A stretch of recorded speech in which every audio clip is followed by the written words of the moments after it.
አንድ እናት ምን ይላሉ መሰለ ውሃ ጎበዝ ነው አፈር ይመርጣል ካፈርም አፈር ደለል ያመጣል ይላሉ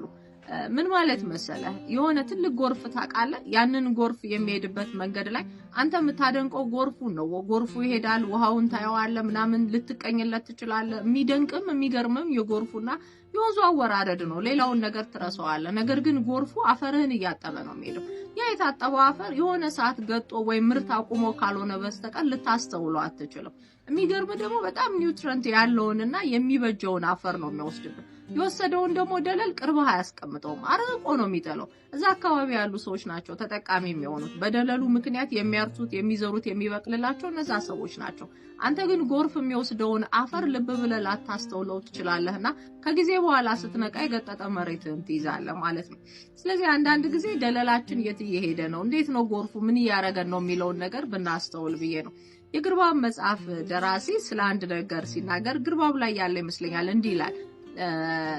እጅ መያዣ ያላቸው ስኒዎች በሚል ነው ያወራው እኔ በራሴ ልተርጉመውና እንዲህ ልበል